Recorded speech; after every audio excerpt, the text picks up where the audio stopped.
자, 완자? 화석이라고 하는 지금 것은 뭐냐면, 네, 자, 과거 살았던 생물의 유해나 잔해. 자, 요거를 우리는 화석이라고 불러요. 자, 그런데 일반적으로 화석이 되기 위한 조건이 있어. 자, 이거는 일반 화석이라고 불러요. 자, 일반적으로 화석이 어떻게 되면 만들어질 수 있을까? 이런 얘기거든. 자, 화석이 잘 만들어질 조건 중에는 단단한 부분이 있으면 되겠지. 네, 단단한 부분이 있을 것. 자, 그리고 자, 생물이 죽었을 때 있지? 네, 묻히지 않으면 화석이 안 돼요. 그래서 빨리 묻혀야 돼. 네. 자, 빨리 묻혀야 하고, 그 다음 세 번째, 화석화 작용을 받아야 돼요.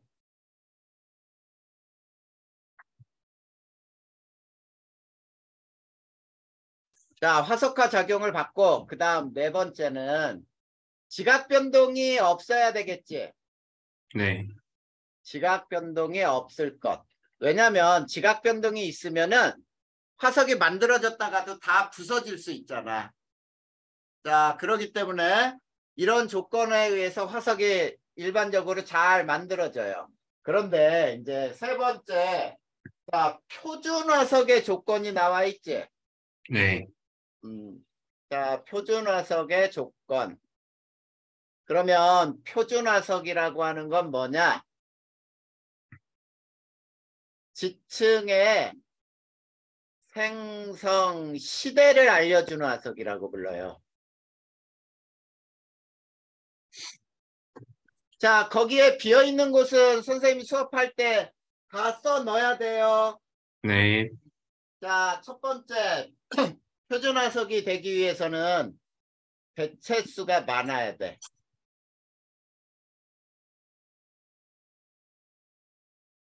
자, 개체수가 많아야 하고, 그 다음에 또 넓게 분포해야 돼요.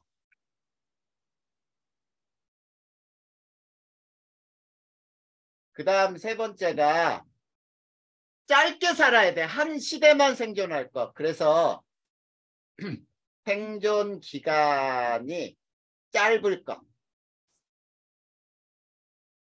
자, 이게 바로 표준 화석의 조건인데, 그래서 자, 화폐석이라고 하는 거 또는 메머드라고 하는 거, 이거는 신생대라고 하는 시대를 알려주고, 그 다음에 공룡이라든지 암모나이트라든지 이런 거는 중생대라고 하는 걸 알려주죠. 네, 그 다음에 자, 삼엽충이라든지 뭐 푸즐리나 뭐 이런 것들 고생대라고 하는 걸 알려줘요. 특히 삼엽충은 고생대 표준화석의 대표적인 거야. 자, 이런 것들을 우리는 표준화석이라고 불러. 자, 그 다음에 자, 네 번째 시상화석의 조건이 있어요. 자, 시상화석이라고 하는 건 뭐냐면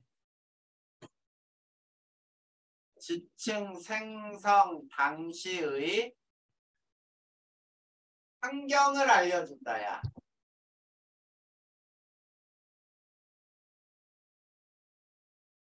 자, 그러면 시상화석의 조건은 첫 번째, 자, 넓게 분포하면 안 돼.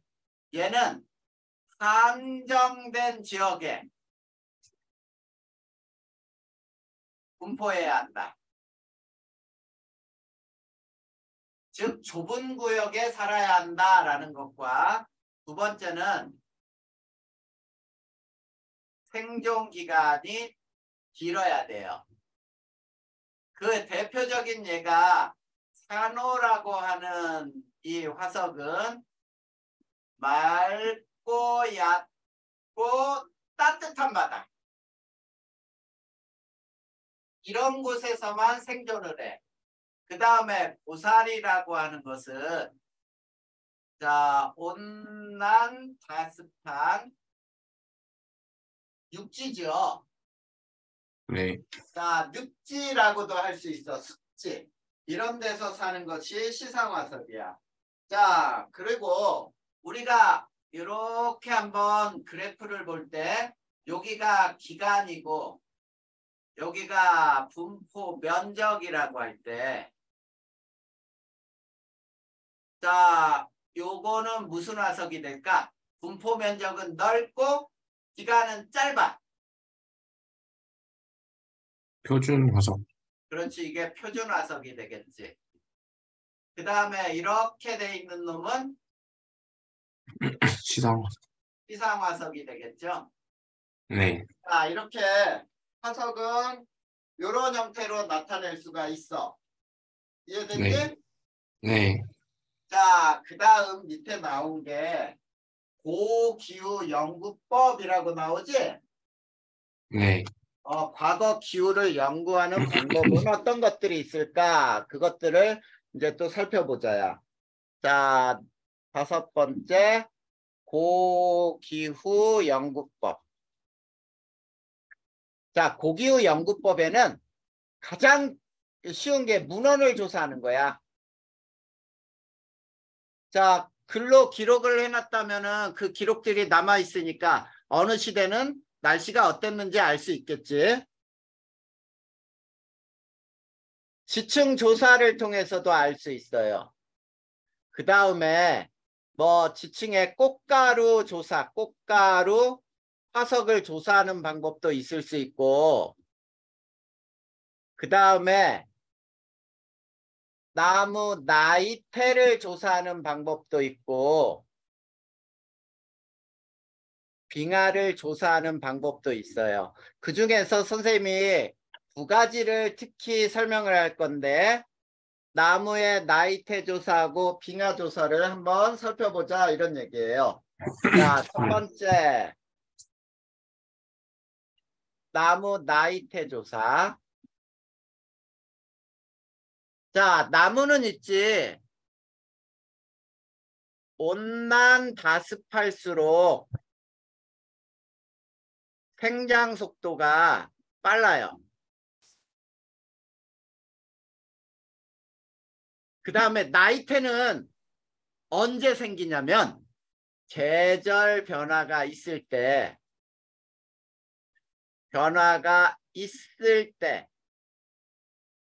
생성이 되는 거야. 그러면 계절 변화가 없는 곳에서는 나이테 생길까? 안 생. 안 생겨요. 그러니까 우리나라의 나무들 쫙 가로로 잘라보면 나무 나이테가 둥글게 나타나지. 네. 그래. 그걸 가지고 우리가 자, 날씨 그날 기후를 알아낼 수 있는데 한번 보자. 나무의 나이테는 이렇게 넓은 게 있고 좁은 게 있어. 네. 자, 이렇게 넓고 좁고 이게 반복이 되는데 자, 이 넓은 곳은 봄, 여름에 자란 거야. 봄, 여름. 자, 봄, 여름은 따뜻하고 비도 많이 오니까 어때? 많이 자라겠지? 네. 근데 요 좁은 곳은 가을, 겨울에 자란 거예요. 자, 우리 가을에 나뭇잎들 다 떨어지지? 네. 그러면 어때? 나무가 많이 생장할 수 없을 거 아니야. 네. 그래서 나무 나이테를 조사할 때 나무 나이테가 없네? 그러면은 계절 변화 없이 여기는 따뜻하고 굉장히 물도 많이 즉 온난 다습하네? 이렇게 얘기할 수 있단 말이야. 근데 나무에 나이테가 생겼네? 계절 변화가 있는데 봄, 여름이 요때가 봄, 여름이구나 가을, 겨울이구나 알 수 있는 거야. 알겠죠? 네. 자, 그 다음에 이제 2번째 빙하 조사. 요거는 또 굉장히 잘 나올 수가 있어. 자, 빙하 조사 이거를 아이스코어 조사라고 하거든. 근데 여기에서 잘 봐. 첫 번째, 빙하 속에 기포를 조사하잖아. 네, 자, 빙하 속의 기포를 조사하면 그 빙하가 만들어졌을 당시의 대기 조성을 알 수 있어요. 그 빙하가 만들어졌을 당시에 공기의 성분을 알 수 있다는 뜻이야. 알겠니? 네, 그 다음에 두 번째, 요것도 잘 알고 있어야 돼. 자, 5, 16분에 5, 18에 비조사라는 게 나오거든. 요게 무슨 뜻인지 한번 보자. 자, 물은 H2O의 16자리와 H2O의 18자리가 존재해요. 자, 그러면 얘는 분자량이 18짜리고 얘는 분자량이 20짜리야. 네, 자, 그러면 민준아 네가 생각해봐. 쉽게 얘기하면 가벼운 놈이 있고 무거운 놈이 있어. 네. 그러면은 평소에 증발은 누가 더 잘 되겠니? 가벼운 놈이, 그렇지, 가벼운 놈이 증발이 잘 되겠지. 네, 근데 온도가 높아, 온난해. 그러면 가벼운 놈도 잘 되지만 무거운 놈도 평소보다 더 많이 올라가겠지. 네, 자, 그랬을 때, 자, 공기 중에 H2O의 18짜리가 비나 눈으로 내릴 확률이 훨씬 커요. 알겠니? 네, 자, 그러면 잘 봐. 온난할수록 한번 민준이가 생각해봐. 온난할수록 빙하 속에 5, 16짜리하고 5, 18짜리의 비율 중에 네. 이 비가 클까 작을까?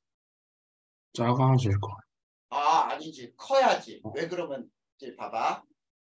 온난하면은 18짜리하고 20짜리도 많이 올라간다 그랬지. 네, 근데 공기 중에 온난할수록 20짜리도 평소보다 많아졌지. 네, 걔네들은 이제 공기 중에 있다가 눈이나 비로 내리는 양이 20짜리가 훨씬 많겠지. 네. 그러면 빙하 속에 산소 18짜리가 더 많이 포함되겠지. 아, 네, 그래, 그러니까 온난할수록 빙하 속에 16분의 18의 B가 크다 이렇게 외워야 돼. 이해됐니?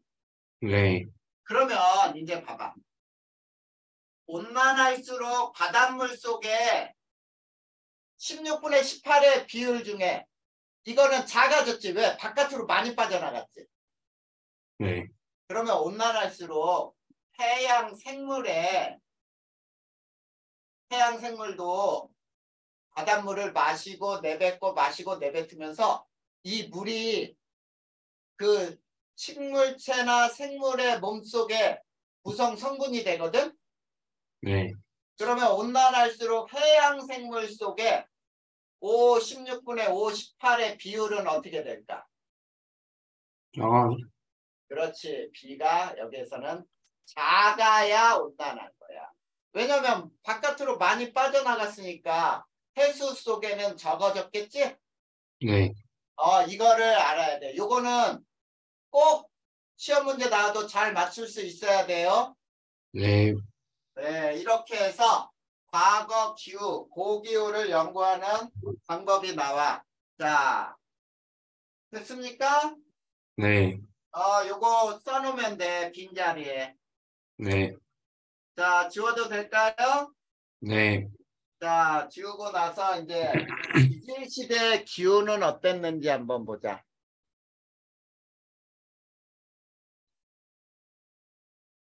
자, 지질시대 기후에서는 거기에 성캄브리아 시대 이렇게 나와 있죠? 네, 자, 성캄브리아 시대는 전체적으로 온난했고 말기에 빙하기가 있어요. 전반적으로 온난했는데 말기에 빙하기가 있었다. 자, 이렇게 간단하게 외워도. 그러면 고생대는 또 어땠느냐? 고생대라고 하는 곳에서는 대체로 온난했는데 오르도비스기 말과 석탄기 말에 두 차례 빙하기가 있었어요. 자, 대체로 온난했고요. 오르도비스기 말, 석탄기 말에 빙하기가 있었어. 그래서 두 차례 빙하기가 나타났네. 그 다음 세 번째 중생대. 자, 중생대는 전체적으로 온난했어. 자, 여기에서는 빙하기가 없었어요. 자, 빙하기가 없었던 시대는 중생대 하나밖에 없어요. 그 다음에 신생대 기후는 어땠냐면, 자, 전반적으로, 자, 팔레오기, 네오기라는 데가 있어. 팔레오기. 네오기는 온난했는데, 대4기에는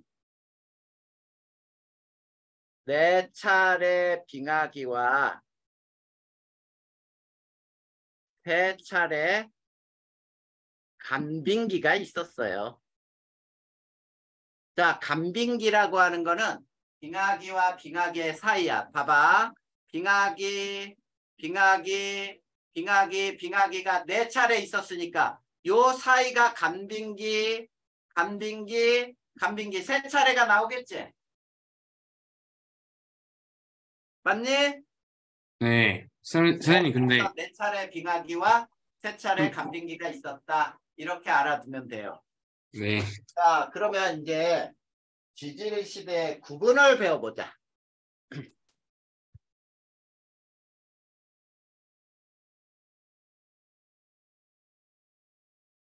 자, 지질 시대 구분. 자, 첫 번째 지질 시대 구분 기준이 나와.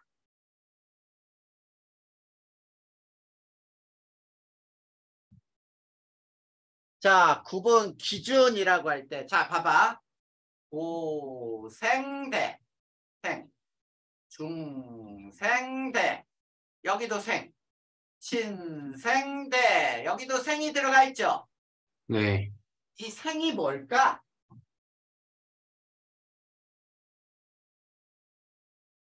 그게 생물이에요.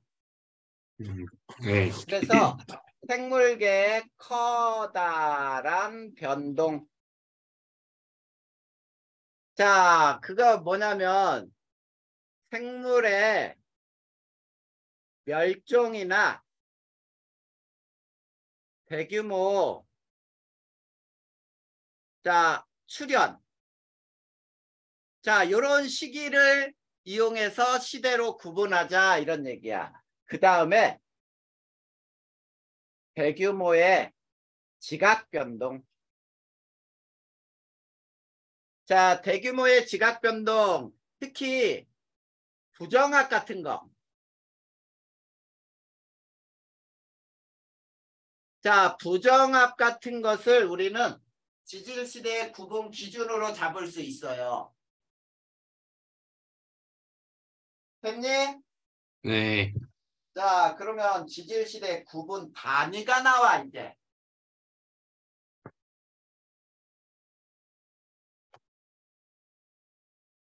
자, 지질시대 구분 단위는 어떻게 나누냐면 누대, 배, 그 다음에 기 이렇게 나눈단 말이야. 네. 그러면 자, 누대라고 하는 게 뭐냐 이런 얘기야. 자, 지질시대 구분 단위 중 가장 큰 단위예요. 자, 구분 단위 중 가장 큰 단위를 우리는 누대라고 하는데 이 누대는 두 개로 또 나눌 수가 있어.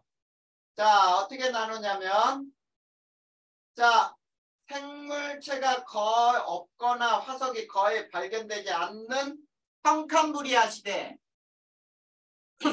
자, 쉽게 얘기하자. 화석 발견이 거의 없는 황캄브리아 시대로 나눌 수 있는데, 자, 이 시대는 두 가지로 나눌 수 있어요. 시생누대, 원생누대. 자, 그런데 원생누대가 가장 긴 시대를 나타내. 시생누대보다 원생누대의 기간이 더 길다는 뜻이야. 그 다음에 두 번째, 화석 발견이 풍부한 고생대, 중생대, 신생대를 뭐라고 나누냐면 누대로 얘기할 때는 현생누대라고 불러. 현생누대. 자, 그러니까 현생누대는 고생대, 중생대, 신생대로 또 구분이 되잖아. 됐나요? 네. 그 다음에 대는 누대를 세분하는 단위야. 자, 그래서 여기에는 고생대, 중생대, 신생대 이런 게 바로 대로 나누는 거고, 세 번째 기는 대를 세분하는 단위예요. 이해됐니? 네. 자, 이렇게 해서 이제 우리가 각 시대별로 환경과 생물을 한번 배워볼 거야. 자, 첫 번째. 자, 지질시대 환경과 생물.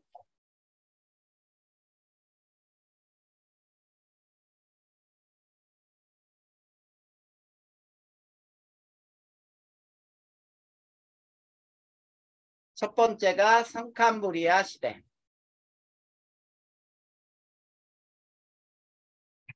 자, 성캄브리아 시대는 아까 뭐라 그랬냐면 잘 알려지지 않았어요. 그러면은 민준아, 왜 잘 알려지지 않았을까? 사는 생물의 수가 어, 적어. 화석이 드물어요. 그러면 왜 화석이 드물었을까? 생물의 수가 적어서.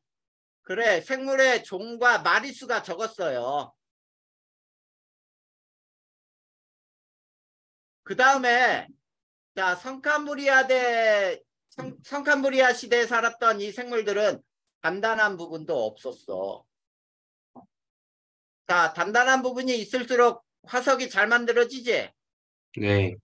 근데 단단한 부분이 없었고, 그 다음에 겨우겨우 만들어졌던 화석도 부서졌어. 지각 변동이 심했어요. 이게 그 이유야. 이해되니? 네. 자, 그리고 환경은 어떤 환경이라 그랬냐면 아까 이미 나왔어요. 전반적으로 온난했지만 자, 언제 빙하기가 있다 그랬어요? 말기에 빙하기가 있었다. 그랬죠? 네. 자, 그리고 자, 세 번째. 시생 누대 때 만들어진 화석이 있어. 이 화석은 광합성 세균이 출현하면서 화석으로 만들어졌어요.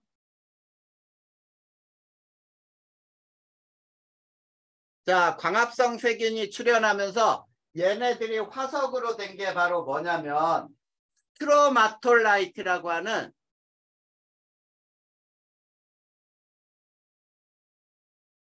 화석이 발견되는 시대야.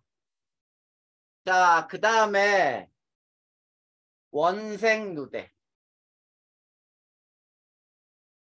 자, 원생누대는 자, 거기에 보면은 광합성으로 대기 중 산소 농도가 증가했다 그랬지? 네. 광합성 세균이 나왔으니까 그 전에 대기 중 산소가 증가했어요. 그 다음에 가세포 생물이 출현하고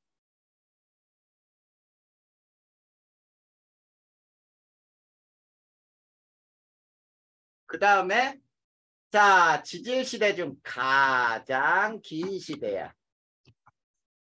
그리고 이때 만들어졌던 화석도 있어요. 그게 뭐냐면 에디아카라 동물군이라는 게 발견이 돼. 됐나요? 네. 자, 에디아카라 동물군 화석이 발견이 된다. 이게 성캄브리아 시대의 동물들의 화석, 그 다음에 환경이었어요. 자, 그 다음에 두 번째가 자, 그런데 우선 가장 중요하게 우리가 알아야 될 것 중에 하나가 있어. 성캄브리아 성캄브리아 시대는 자, 지구가 생성된 46억부터 해서 자, 거기에는 38억 년 전부터라고 나왔니? 네. 고쳐주세요. 46억 년 전부터 5억 4,100만 년 전까지. 자, 이 기간을 알고 있어야 문제가 풀리는 것들이 있어. 그래서 이 기간을 꼭 외워야 돼. 46억부터 5억 4,100만 년. 두 네. 번째 고생대 보자. 자, 고생대는 5억 4,100만 년부터 네. 자, 언제까지냐면 2억 5,200만 년 전까지예요.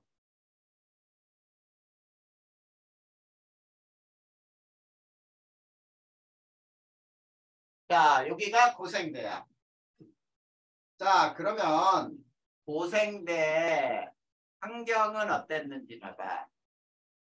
환경은 대체로 온난했지만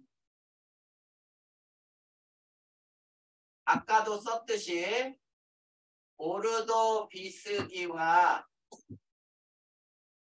자, 석탄기 말에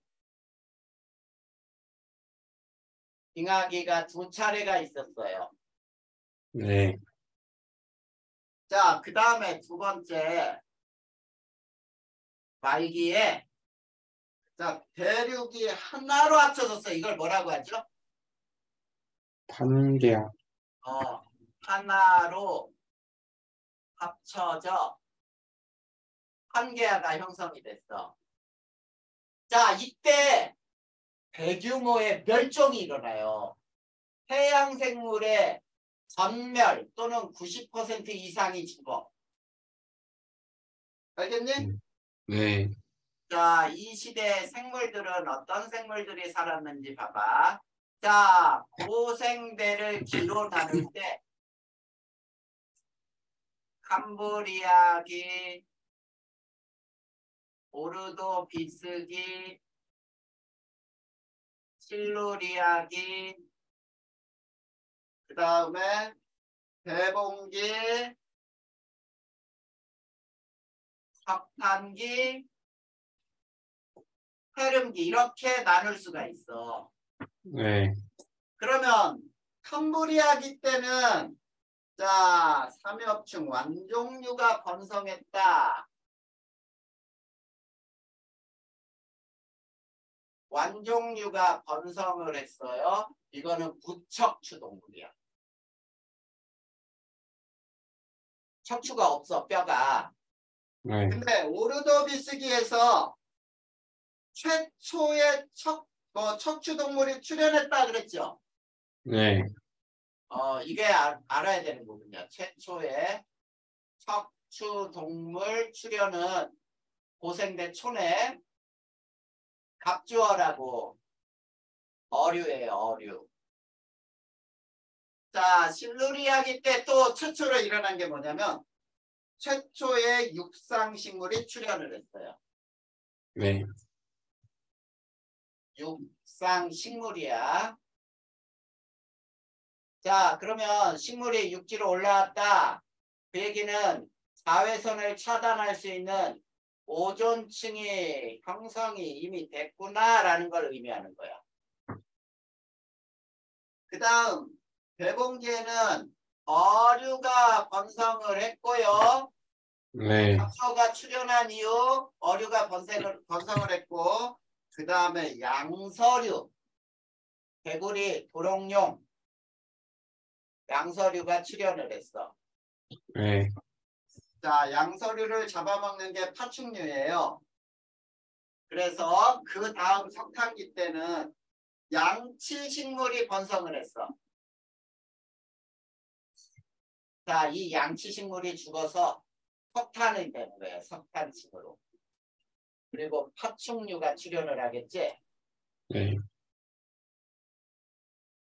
자, 그 다음 해름기 때는 자, 해양식물의 90%가 멸종했다. 해양생물 90%가 멸종. 뭐 때문에? 판게야. 판게아 형성 때. 자, 왜 판게아 형성 때 이렇게 해양생물이 죽냐면 바닷속에 생물들이 살았는데 대륙과 대륙이 충돌하면서 솟아 올라와 버려. 네. 바다가 육지가 돼버렸으니까 해양생물은 막 죽어나가겠지. 네. 그 다음에 여기에서 거시식물이 출현을 해요. 자, 출현 시기와 번성 시기는 달라. 출현한 다음에 그 다음 시대에 번성을 하는 거야. 자, 그 다음 세 번째 중생대를 가보자. 네. 자, 중생대는 2억 5천 200만부터 네. 6,600만 년까지. 자, 여기까지를 우리는 중생대라고 부르면 돼요. 자, 중생대 그러면은 네. 자, 환경은 아까 어떻다 그랬지? 빙하기가 없었다 그랬지? 네. 네, 전체적으로 온난했어요. 그리고 빙하기가 없었다.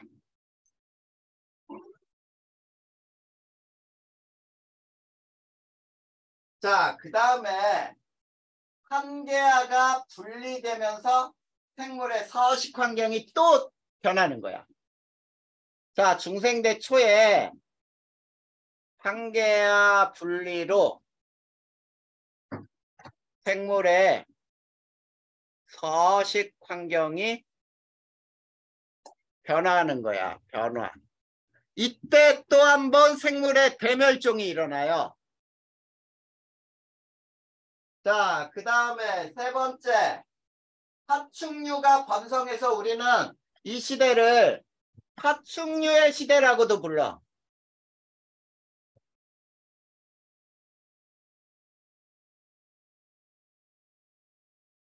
알겠니? 네. 자, 그 다음 네 번째. 자, 그러면 이제 중생대는 또 어떻게 나누느냐? 자, 기로 나눌 때 트라이아스기. 네. 자, 그 다음에 쥐라기, 네. 백악기. 자, 이렇게 나눌 수가 있어. 자, 그러면 트라이아스기에는 암모나이트 파충류가 번성을 했고요. 네, 암모나이트 파충류가 번성을 했고 원시 포유류가 출현을 했죠. 네, 자, 그 다음에 여기에서는 거시식물이 또 번성을 했어. 네, 거시식물이 고생대 말에 출현을 한 다음에 여기에서 번성을 해. 자, 쥐라기 때는 쥐라기 공원이라고 하는 것도 우리 들어봤지? 네, 그래서 공룡이 번성을 해요. 그리고 이때 시조새가 출현을 해. 조류의 조상이지. 자, 그 다음에 백악기에는 영장류가 출현을 하고 그 다음에 속시식물이 출현을 해요. 자, 이게 중생대에 일어났던 사실이야. 자, 그 다음에는 이제 신생대로 가보면 되겠네. 네, 자, 네 번째 신생대. 자, 6,600만 전까지 해서 현재까지라고 생각하면 돼. 자, 그러면 신생대는 환경은 어땠느냐? 아까 얘기한 대로야. 환경은. 자, 거기에 보면은 팔레오기, 네오기는 온난. 팔레오기, 네오기는 온난했고 제4기에 4차례 빙하기와 3차례 간빙기. 자, 이것이 있었고요. 그 다음에 현재와 아주 유사한 수륙분포야. 자, 수륙분포가 현재와 유사해. 그 다음에 자, 초원이 번성을 해요. 그리고 얘네는 포유류의 시대라고도 해. 포유류 또는 조류. 네, 그 다음 네 번째, 초원이 번성하다 보니까 포식동물도 번성하겠지. 네, 자, 그래서 거기에 보면은 팔레오기, 네오기, 여기에 이 시대에는 카페석이 번성을 하고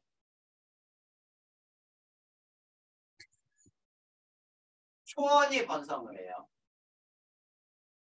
자, 초원, 풀이 번성하니까 풀을 먹고 사는 동물들, 초식동물이 또 번성하겠지.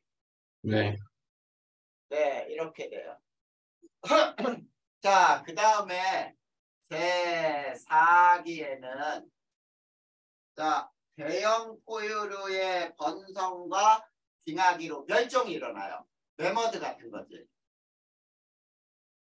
대형 포유류의 번성과 빙하기로 인한 멸종이 일어나요. 자, 이게 자, 신생대 또 생물과 환경이라고 얘기할 수 있어. 이해됐니? 네, 자, 그 밑에 이제 대멸종이 있어요. 네, 지질시대 생물의 대멸종, 대량 멸종 있지? 네, 첫 번째 그림을 보세요. 가 그림을 보면 자, 삼엽충이나 완종류 이런 거에서 고생대와 중생대 경계에서 어때? 삼엽충은 완전히 멸종해버렸지. 네, 근데 완종류는 쭉 네, 완전히 멸종이 아니고 그래도 남아있죠? 네, 완종류가 뭐냐면 조개류 있지? 네, 그런 것들이 완종류거든. 그 다음 옆쪽에 한번 봐봐. 나에서 보면 생물과의 멸종 비율 나와 있니? 네, 자, 자, 멸종 비율이 높을수록 네, 생물들이 대량 멸종했다는 거야. 거기에 점이 5군데가 있죠. 네, 자, 고생대 2군데가 있고 고생대와 중생대 사이에 가장 크게 멸종했지. 네, 그것 때문에. 저거, 한 개, 그렇지. 판게아 형성. 그 다음에 중생대에 또 한 점 나오죠. 네, 그 점이 뭐냐면 판게아가 분리될 때. 음, 그 다음에 중생대와 신생대 경계에서 또 한 번 멸종이 일어나지. 네, 이런 것들은 그래프를 해석할 줄 알면 돼요. 자, 여기까지 질문할 거 혹시 있어? 아예 없어요. 여기까지는 외우는 게 먼저 돼야겠지? 네, 그래. 자, 그 다음에는 이제 완전히 단원이 바뀌어서 이제 기상에 대해서 배우는 거야. 자, 민준아. 네, 자, 우선 요 1단원에 대한 내용은 제일 먼저 뭐를 푸냐면 우리 네, 완자책 가지고 있잖아. 네, 완자책을 먼저 풀어야 되고 그 네, 다음에 선생님이 보내준 내신 대비 1, 2, 3 문제 있지. 네, 그 문제가 다 풀리면은 또 보내준 것 중에 기출문제 있잖아. 모의고사 기출이요? 모의고사 기출. 네, 그거는 어려운 문제고 그 다음에 고3들이 푸는 문제들 네, 실제로 나왔던 문제들을 선생님이 정리해서 단원별로 보내준 거거든. 네, 그래서 그 문제는 진짜 다른 기본 문제 다 풀고 나서 시간이 남으면 그 문제도 풀 거야. 그리고 학교에서 시험 때 혹시 나눠주는 문제 있니? 아니요, 없어요. 그거 없이 그냥 문제 풀면은 그 모의고사 기출문제도 반드시 풀어봐야 돼. 네, 그래서 그럴 경우는 선생님이 어떻게 할 거냐면 내신 대비 1, 2 문제 먼저 풀고 네, 내신 대비 3문제 풀기 전에 기출문제를 푸는 걸로 할 거야. 네, 무슨 말인지 알겠지? 네, 그리고 또 선생님 수업 방식에 대해서 한번 얘기해 줄 테니까 봐봐. 네, 선생님이 어느 정도 자 이렇게 진도를 나가잖아. 네, 그러면 진도 나간 다음에는 자 한 30분에서 40분 정도 이상을 자 오늘 배운 거 외워라고 하고 외울 시간을 줄 거야. 네, 그러면 그 외울 시간에 반드시 딴짓하지 않고 네, 오늘 그날 배운 거를 외우고 그게 다 외워졌으면은 자 완자 문제도 풀면서 이렇게 하면은 혼자 공부하는 그걸 뭐라고 불러? 자기주도 학습이라고 부르잖아. 네, 그것까지도 될 수 있어. 네, 무슨 말인지 알겠지? 네, 그래. 그렇게 해서 항상 쭉 우리가 진도를 나갈 거고 그 다음에 민준아 네, 선생님이 오늘 수업한 내용의 네, 내용 정리는 네, 편집을 해서 유튜브에 올려줄 거야. 네, 자, 근데 유튜브에 올려줄 때 자, 오늘 일요일 날 수업했으니까 일요일 날 바로 올라가지 않고 편집하는데 시간이 오래 걸리거든. 네, 그래서 월요일이나 화요일 날까지는 다 올라갈 거야. 네, 그리고 그 밑에 자, 이게 민준이 영상이에요 라는 걸 알려주기 위해서 이런 멘트를 달아요. 쌤은 민준이를 응원합니다. 이런 설명이 써 있어. 네, 그러면 이걸 보면은 이게 내 영상이구나 알 수 있겠지? 네, 그렇게 해서 구독하고 알림 설정을 해놓으면은 선생님이 올릴 때마다 영상이 올라왔나 보다 알 수 있을 거야. 네, 자, 그 다음에 자, 조금 더 진도를 나갈 거예요. 네, 자, 기압과 날씨 거기에서 기본 먼저 한번 배워보자. 네, 자, 여기는 책의 순서와 다르게 완전히 선생님이 외우란 대로 외우는 게 이 부분을 해결하는 게 제일 쉬워. 제일 먼저 구름 먼저 나와 있어요. 그치? 네, 자, 구름이라는 게 뭐냐면 이거야. 자, 공기 중 수증기가 냉각되어 높은 곳에 떠 있는 물방울이에요. 그러니까 자, 구름알갱이는 전부 물방울이구나 이런 뜻이야. 자, 근데 민준이 이 부분 배웠지 학교에서? 아, 이거 아직 안 배웠어요. 아직 안 배웠어? 네. 구름 발생 필수 조건이 뭔지 알아? 잘 구름이 모르겠어요. 발생하기 위해서 반드시 일어나야 하는 현상. 중반? 자, 무조건 이렇게 외워. 공기의 상승이에요. 자, 구름이 발생하려면 무슨 일이 있어야 된다고? 공기의 상승이요. 공기의 상승이 있어야 돼. 그러면 공기가 상승되는 곳에서는 구름이 잘 발생하지? 네. 그러면 공기가 상승하는 곳은 날씨가 맑을까 흐릴까? 맑을 때 야, 너 하늘에 구름이 많은 날, 맑다, 그래? 아니, 흐리죠. 흐리겠지? 네. 그걸 기본으로 알고 있어야지. 자, 그러면 세 번째, 구름 발생 과정 간단하게 한번 설명해 보자. 공기가 상승하잖아. 네. 그러면 주변 기압이 하강을 해요. 자, 기압이 하강하잖아. 그러면 자, 올라가던 공기에 단열 팽창이 일어나. 그러면 팽창이 일어나면서 온도가 하강을 해. 자, 온도가 하강하면서 이슬점에 도달해. 그래서 응결이 되잖아. 그러면 이게 구름인 거야. 이해됐어요? 네. 자, 구름 발생하는 경우라고 나와 있네. 자, 네 번째. 구름이 발생하는 경우. 어떤 경우? 어떤 경우? 구름이 발생하는 거. 그래, 구름이 발생하려면 어떤 경우가 돼야 돼? 공기가 상승하는 게. 그렇지, 그걸 묻는 거잖아. 그러면 공기가 상승하는 경우는 어떤 경우가 있느냐 이걸 따지는 거야. 그러면 거꾸로 구름이 발생할 수 없는 경우는 뭘까? 공기가 상승하지 않는 게. 공기가 하강하는 경우. 그렇게 대답하는 거야. 자, 공기가 하강하면 이 과정이 거꾸로 일어나요. 이 과정. 네.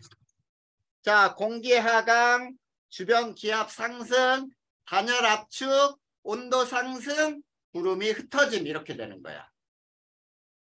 자, 그러면 구름이 발생하는 경우 첫 번째가 지표의 부등가열. 자, 부등가열. 어떤 곳은 빨리 가열되고 어떤 곳은 천천히 가열돼. 그러면 빨리 가열되는 곳은 뜨겁지? 네. 그러면 그 주변이 뜨거워지면 공기도 뜨거워지지? 네. 뜨거워진 공기는 어떻게 돼? 상승. 그래, 뜨거운 공기는 상승하잖아. 그래서 가열되는 곳이야. 두 번째. 저기압 중심인 곳. 자, 선생님이 저기압 중심인 곳이라고 썼어. 그러면 저기압 중심에서는 공기가 상승하네. 네. 저기압에서는 날씨가 흐려 맑아? 흐려야. 흐리겠죠. 네. 자, 세 번째. 공기가 산을 타고 오를 때. 자, 공기가 산을 타고 오를 때 우리 높은 산에 보면 중간에 구름들 걸려 있는 거 봤니? 네.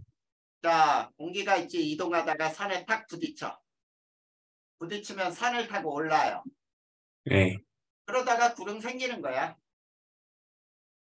자, 이게 세 번째 경우. 네 번째. 찬 공기와 더운 공기가 만날 때, 자, 그러면 민준아, 찬 공기, 더운 공기가 만나면 어떤 공기가 상승해야 돼? 더운 공기가 상승. 그렇지, 더운 공기가 상승해야 되는데 두 가지 경우가 있어. 찬 공기가 더운 공기를 밀어 올릴 때, 자, 막 밀어 올리다 보니까 강하게 올라가. 그래서 이거는 어디에서 만들어지냐면 활랭전선에서 만들어지는 저군형의 구름이에요. 저군형. 그 다음 더운 공기가 찬 공기를 타고 오를 때도 있어. 자, 이때는 온난전선에서 만들어지는 구름 중에 충운형의 구름이 생기는 거야. 자, 이게 구름이 발생하는 경우 네 가지예요. 자, 반드시 외워둬야 되겠죠? 네. 그 다음 다섯 번째, 구름의 종류. 자, 높이와 모양에 따라 10여 종으로 분류를 해요. 자, 근데 높이에 따라서는 거의 잘 안 나와. 외우기 싫으면 안 외워도 되는데 그래도 네. 간단하게는 알아두자. 네.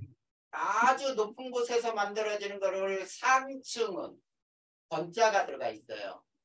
건은, 건층은, 건저군. 그 다음에 중간 높이, 중층은 고자가 들어가 있어. 고층은, 고저군. 그리고 하층은 낮은데 생긴 그룹. 그냥 층은, 층저군. 뭐 이렇게 나눌 수 있어요. 뭐 난층은도 있는데 그건 빼고. 자, 두 번째. 자, 모양에 따라서는 매우 중요해. 자, 모양에 따라 분류할 때는 적은형이 있어. 자, 적자가 뭐냐면 쌓을 적자예요. 그래서 수직구름을 의미해. 자, 수직구름 중에 우리 뭉게구름이라는 거 혹시 들어봤니? 네. 이런 구름이야. 자, 이 수직구름은 어느 때 생기냐면 상승기류가 강할 때 생겨요. 그리고 측은형의 구름도 있어. 네. 자, 수평구름이야. 자, 얘는 양떼구름, 아주 얇은 구름. 얘는 상승기류가 약할 때 생겨.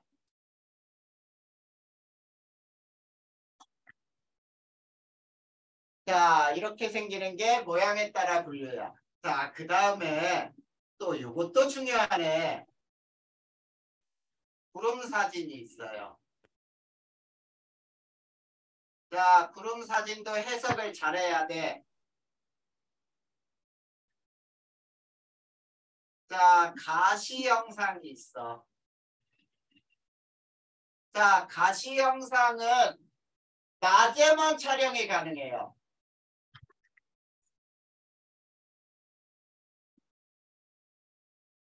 자, 낮에만 촬영이 가능하고 가시 영상으로 흰색이 진할수록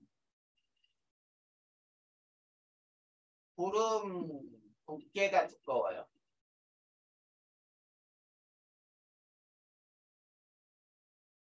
그 다음에 두 번째, 적외 영상도 있어. 자, 적외 영상은 밤낮 다 촬영이 가능해요. 만약에 뭐 밤 12시, 새벽 2시에 구름 사진을 찍었다. 그러면 무슨 영상인 거야? 적의 함수. 그렇지. 그게 적의 영상이야. 여기에서 흰색이 진하잖아. 그러면 구름 높이가 높아요. 알겠니? 네. 자, 이거를 기본적으로 먼저 다 외우고 들어가야 우리가 공부하기가 쉬워. 알겠습니까? 네. 자, 그러면 민준아, 여기까지 해서 혹시 질문할 거 있어? 아니요, 괜찮아요. 괜찮아? 네. 자, 어떻게? 기압과 날씨를 조금 더 들어가 줄까? 아니면 여기까지 자, 배운 거를 외우는 시간하고 문제 푸는 시간이 필요할까? 더 들어가도 괜찮을 것 같은데요? 조금 더 나가 줄까? 네. 그래, 그러면 기압과 날씨로 조금 더 들어가 보자.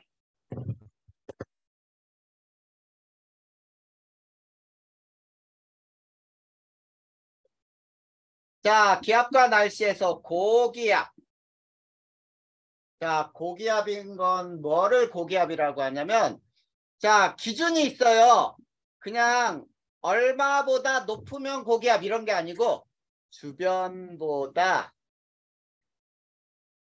기압이 높은 곳이라고 하는 거야. 근데 고기압에서는 하강기류가 발생을 해요. 자, 하강기류 발생으로 항상 맑다 그럼 맞을까 틀릴까? 맞는 말. 항상 맑다 틀렸어요. 자, 항상 맑다가 아니고 요게 중요해. 대체로 맑다. 알겠니? 네. 그리고 북반구에서는 바람이 시계 방향으로 불어 나간다가 중요하고 남반구는 방향이 반대예요. 바람이 시계 반대 방향으로 또는 반시계 방향으로 불어 나간다야. 그래서 자 고기압의 단면을 한번 잘라볼까? 이게 지표야. 근데 하강기류 발생으로 자 공기가 하강했으니까 어디론가 나가겠죠? 네. 그리고 상층에서는 모여야 돼. 여기가 고기압이야. 자 사람은 땅에 붙어 사니까 요게 바람의 방향이 되는 거예요. 자 고기압을 H라고도 표현하거든. 잘 봐. 네. 여기에서 시계 방향으로 돌려. 네. 시계 방향으로. 자 이렇게 돌리면 북반구에서 고기압이고 자 H를 중심으로 반시계 방향으로 돌려. 불어 나가게. 네. 자 이렇게 돌리면은 남반구에서의 고기압이야. 이해됐니? 네. 자 고기압의 종류가 있어요. 이 종류는 정체성 고기압이야. 한 군데 오래 머무르는 고기압인데 두 가지가 있어. 자, 종류의 첫 번째. 자, 순서대로 볼까요? 자, 키 작은 고기압. 자, 키 작은 고기압을 할랭 고기압이라고 부르고 시베리아 고기압이 할랭 고기압이고 겨울 날씨에 영향을 주는 고기압이에요. 그리고 등압선의 배치를 보면 아래층은 고기압인데 하층은 고기압인데 상층부가 저기압이에요. 그런데 키 큰 고기압도 있어. 자, 키 큰 고기압은 온대 고기압이라고 불러. 그 다음 북태평양 고기압이에요.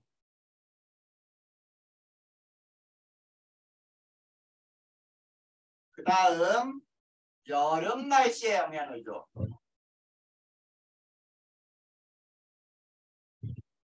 그 다음 얘는 하층이 고기압인데 상층부도 고기압이에요. 자, 그러면 선생님이 등압선의 모습을 여기다 그려줄 거야. 이게 지표인데 네, 키 작은 고기압의 등압선은 어떻게 되냐면 이렇게 등압선이 되다가 네, 여기에서 이렇게 모양이 반대로 변해요. 자, 이 부분이 1000짜리라고 보죠. 1000헥토파스칼. 그러면 요건 1004, 요거는 1008, 996, 992가 돼. 자, 높이 올라갈수록 기압이 낮아지지? 네, 그러니까 이 부분은 고기압이야. 네, 그런데 자, 이 부분 봐봐. 이 부분. 선생님 점 찍은 부분. 양쪽은 996이니? 네, 근데 점 찍은 부분은 992니까 저기압이지. 네, 이렇게 생긴 거를 키 작은 고기압이라고 불러. 자, 그 다음에 키 큰 고기압은 자, 이렇게 생겨 있어요. 계속 이렇게 돼 있어. 자, 요걸 1000이라고 해보자. 요거는 1004, 1008, 996, 992인데, 자, 이 부분은 고기압 맞니? 네, 근데 요 위에도 봐봐, 요 위에. 요 점 찍은 부분. 점 찍은 부분은 996인데 양쪽은 992죠. 네, 그러니까 여기도 고기압이잖아. 이해돼? 네, 이런 거를 키 큰 고기압이라고 부른다. 거기다 그림을 그려주면 되겠네? 네, 자, 이제 저기압으로 들어가 봅시다. 지워도 될까요? 네, 자, 저기압.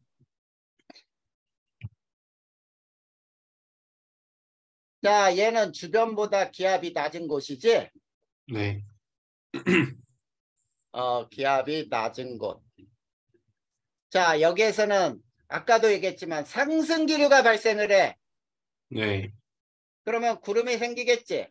네, 흐리다 이렇게 나오는 거야. 자, 그 다음 북반구에서는 바람이 반시계 방향으로 불어 들어온다. 그 다음에 남반구는 그러면 어떻게 들어오겠어? 시계 방향. 시계 방향으로 불어 들어온다. 자, 그러면 여기서 있지. 그림 또 단면을 볼 거야. 저기압에서는 상승기류 발생이야. 그러면 어디선가 불어 들어와야 되겠지? 네, 그리고 상층에서는 흩어져야 돼. 여기가 저기압이란 얘기야. 이거 봐. 바람이 어디선가 불어 들어오잖아. 네, 저기압을 L이라고도 표현한데 북반구에서는 반시계 방향으로 돌려서 들어오게. 근데 이게 북반구인데 남반구는 시계 방향으로 돌려서 들어오게. 네, 그러면 시계 방향이면 이렇게 그려야 되겠지? 네, 네, 이렇게 그리면은 남반구의 저기압이에요. 자, 그 다음에 저기압의 종류. 자, 요거 되게 중요해. 두 가지. 자, 근데 여기서는 안 배울 거예요. 자, 첫 번째가 열대저기압. 열대저기압 일명 태풍이라고 부르는 거고, 온대저기압. 두 가지를 굉장히 자세히 우리가 배울 거야. 하나는 기단에서 배울 거고, 하나는 전선과 전선면에서 배울 거예요. 여기서는 안 배워. 네. 자, 그 다음 세 번째 등압선만 배워볼까요? 등압선으로 알 수 있는 게 뭐냐? 등압선은 우선 기압이 같은 지점을 이은 선이에요. 그리는 건 1000헥토파스칼을 중심으로 4헥토파스칼 간격으로 그리게 돼 있어.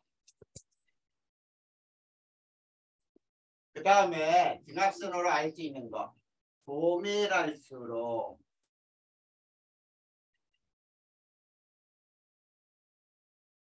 바람이 세다. 자, 요거는 꼭 알고 있어야 되겠죠. 일기들을 보고 바람의 세기를 비교하는 문제에서 아, 여기가 더 조밀하네 이런 걸 알 수 있으면 되겠지. 네. 이해됐어요? 네.